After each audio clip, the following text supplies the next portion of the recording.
Иш кагаздарын мамлекеттик тилде жүргүзүүнү үйрөнүү үчүн алгач сөз байлыкты өстүрүп, тааным чөйрөбүздү кеңейтип алалы. Ал эми сөз байлыкты өстүрүү үчүн алгач документ деген түшүнүктүн аныктамасын билип ала алганыбыз оң. Чтобы научиться вести дело производства на государственном языке, прежде всего нам следует совершенствовать свой словарный запас и расширить границы познания.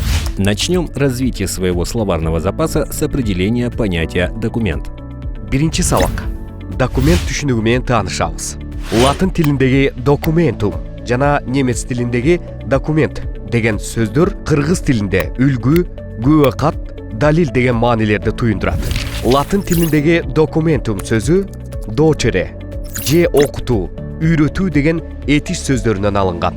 Урок 1. Знакомимся с понятием «документ».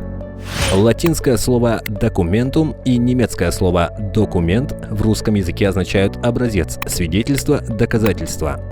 Латинское слово «документум» происходит от глагола «docere» или «учить, обучать». Дочере этиш сөзүнүн тарыхый тамыры тээ байыркы замандагы индо-европалык түпкү тилге барып такалып, ал бир нерсени берүү, кабыл кылуу же алуу үчүн сунушталган колдун ишаратын туюнткан. Башка бир версия боюнча дек сөзү алакандарын жайып сунулган колдордогу 10 манжа менен байланышкан 10 деген сандан алынган. Корни глагола «docere» уходят в индоевропейский проязык, где оно означало жест вытянутых рук, связанный с передачей, приемом или получением чего-либо.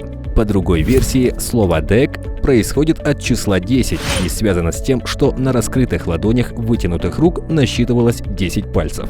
Акырындык менен «дек» сөзү «дочио» же «мен окутам», «мен үйрөтөм» сөзүнүн уңгусун түзгөн «док» сөзүн пайда кылган. «Док» сөзүнөн «доктор», окумуштуу, доктрина, окуу, документум, бир нерсеге үйрөткөн үлгү же бир нерсеге окуткан өрнөк сөздөрү жаралган.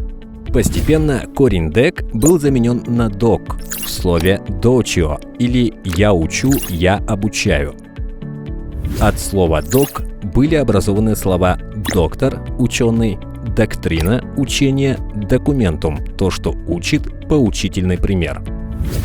Байыркы Римдин атактуу императору Юлий Цезарь менен белгилүү саясатчы, юрист, ойчул Марк Туллий Цицерон жогоруда айтылган бир нерсеге үйрөткөн үлгү же бир нерсеге окуткан өрнөк маанисине ээ документ түшүнүгүн колдонушкан.